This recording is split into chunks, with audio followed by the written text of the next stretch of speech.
வணக்கம். இன்னைக்கு இன்னும் 2 உட்கார்ந்த நிலையில செய்கிற பயிற்சிகள் பார்க்க போறீங்க.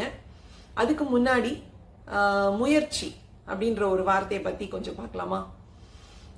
முயற்சி திருவினையாக்கும், முயன்றால் முடியாதது எதுவுமே இல்லை, இப்படியெல்லாம் நம்ம கேள்விப்பட்டிருப்போம். அது உண்மைதாங்க. ஒரு குட்டி கதை பார்க்கலாம்.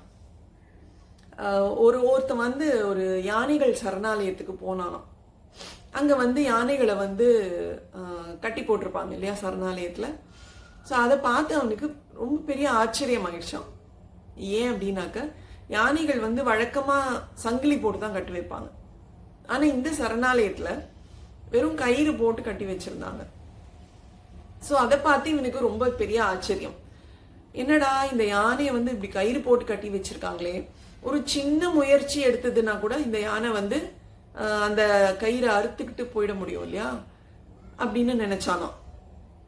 இதை யார்கிட்டயாவது கேட்டு தெரிஞ்சுக்கலாமே அப்படின்னு சொல்லிட்டு அந்த சரணாலயத்தில் வேலை செய்கிற ஒரு ஊழியர் அந்த பக்கமாக போயிட்டு இருந்திருக்கிறவர் அவரை கூப்பிட்டு, ஐயா இங்கே வாங்க, எனக்கு ஒரு சின்ன சந்தேகம் அப்படின்னு சொன்னானோ. உடனே அவர் தம்பி சொல்லுப்பா என்ன சந்தேகம் அப்படின்னு கேட்டாராம். அப்போ அவன் இந்த மாதிரி யானைகளை சங்கிலி போட்டு கட்டாமல் இப்படி கயிறு போட்டு கட்டி வச்சிருக்கீங்களே, அந்த யானை ஒரு சின்ன முயற்சி எடுத்து அந்த கயிறை அறுத்துக்கிட்டு ரொம்ப சுலபமா அறுத்துட்டு ஓடிடாதா அப்படின்னு கேட்டானாம். இல்லப்பா தம்பி, இந்த யானைகள் எல்லாம் இந்த சரணாலயத்துக்கு சின்ன வயசுல இருந்தே சேர்ந்துரும். நாங்க அப்பையில இருந்தே என்ன பண்ணுவோம், கயிறு போட்டு கட்டி வைக்க ஆரம்பிச்சிருவோம்.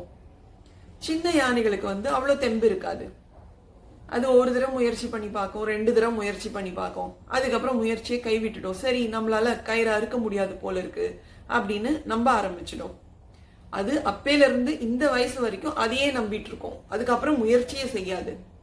அதனாலதான் நாங்க கவலையே படாம கயிறு போட்டு கட்டி வச்சிருக்கோம் அப்படின்னு சொன்னாராம். இந்த கதையில இருந்து நாம கத்துக்க வேண்டிய ஒரு விஷயம் என்னன்னா, தொடர்ந்து முயற்சி பண்ணிக்கிட்டே இருக்கணும், முயற்சியை கைவிட்டுறக்கூடாது அப்படின்றதுதான். நம்மளும் அந்த யானையை போல என்ன செய்வோம், ஒரு தடவை முயற்சி பண்ணுவோம், 2வது தடவை முயற்சி பண்ணுவோம், மிஞ்சி மிஞ்சி போனா 3வது தடவை முயற்சி பண்ணுவோம். அத்தோட ஐயோ இது நமக்கு சரி வராதுப்பா அப்படின்னு விட்டுடும். அந்த மாதிரி தயவு செஞ்சு முயற்சியை கைவிட்டுறாதீங்க. முயற்சி செஞ்சுக்கிட்டே இருங்க. கண்டிப்பா ஒரு நாளைக்கு உங்க இலக்கை நீங்க கண்டிப்பா அடைவீங்க. கதை நல்லா இருந்ததா? இப்போ நாம முயற்சி செய்வோமா? உட்கார்ந்த நிலையில செய்யற அடுத்த 2 பயிற்சிகள் பார்க்கலாமா? நீங்களும் பார்த்து முயற்சி பண்ணுங்க. பாதங்களுக்கான பயிற்சி இது. இதுக்கும் முதுகெலும்பை நேராக வச்சு 2 காலையும் நீட்டி உட்காரணும். கால்கள் 2க்கும் நடுவில் இடைவெளி விட்டு உட்காரலாம். பாதங்களை வலப்பக்கமாக சுற்ற ஆரம்பிக்கணும். ஒரு 5 தடவை வலப்பக்கமாக சுற்றிட்டு அதுக்கப்புறமா இடப்பக்கமாக 5 தடவை செய்யணும்.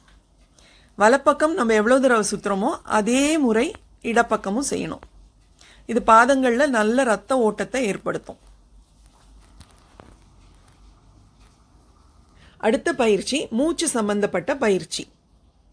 வலது காலை மடக்கி வச்சுக்கணும். 2 கைகளையும் கோர்த்து தொடைக்கடியில் பிடிச்சிக்கணும்.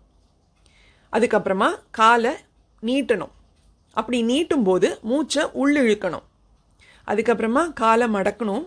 மடக்கும்போது மூச்சை வெளியில் விடணும். இது மாதிரி 5 முறை செய்யணும். இப்படி செய்யும்போது பாதம் தரையில் படாமல் செய்ய முயற்சி பண்ணணும். ரொம்ப உயரமாக தூக்க முடியாதவங்க எவ்வளோ முடியுமோ அவ்வளோ தூக்கலாம். இதே மாதிரி இடது காலையும் 5 முறை செய்யணும். கவனமாக இருக்க வேண்டியது, காலை நீட்டும் போது மூச்சை உள்ளிழுக்கணும், காலை மடக்கும் போது மூச்சை வெளியில் விடணும்.